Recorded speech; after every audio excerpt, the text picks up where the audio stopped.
How to make cake pops. The first thing you'll need is, of course, a cake. You can use any cake like Devil's Food or Classical White or even Spice Cake. We are going to use Classical White. Then you will need is some frosting. You can use fluffy white, you can use lemon or cream cheese, and you can even use chocolate. It's best if you coordinate with the cake that you are using so it looks better and tastes better. Then you will need is some chocolate.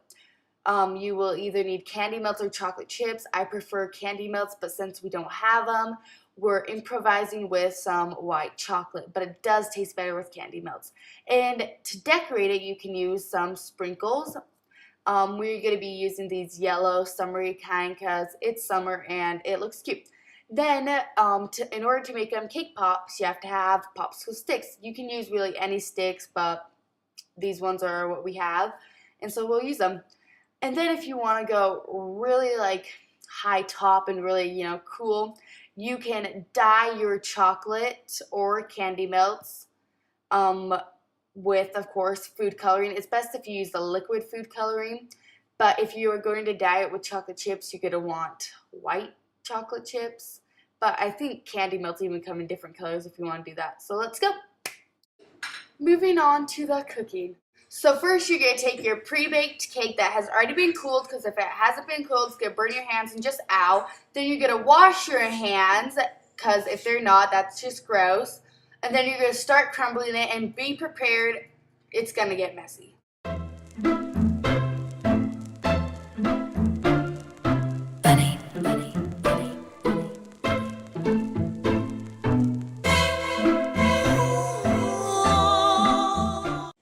Now add the frosting.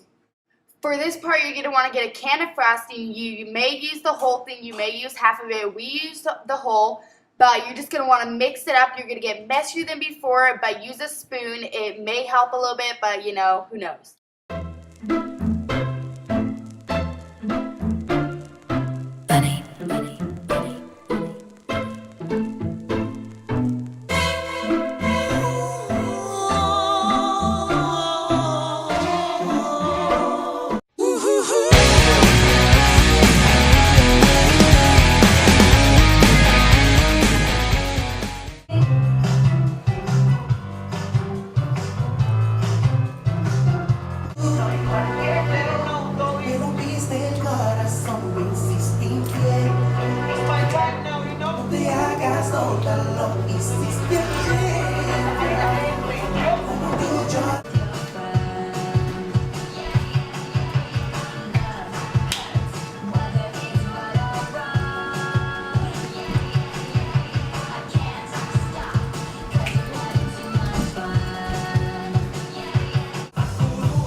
After your cake gets cooled in the fridge for 15 minutes, you're going to take it out and start rolling them into balls and putting them on a pan of some sort.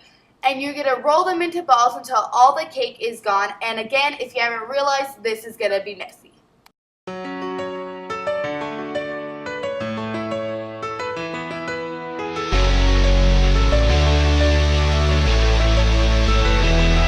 There's a whole lot of things that I will forgive, but I just can't take a liar. Next, you're going to find some popsicle sticks and just stick them in your cake pops. When you're done with that, stick them in the fridge for another 15 minutes to cool. After they have cooled, you're going to melt your chocolate. And like I said before, if you want to dye it, you can take some liquid dye. Just put as many drops. We're going to do pink, so just put as many drops until you get the color that you want.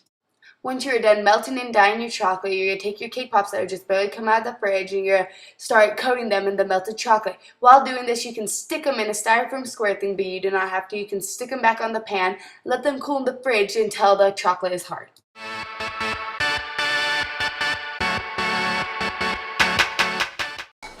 Okay, so when you're done, they should look like this. You know, we dyed ours pink, so they're a little more festive, and they taste good.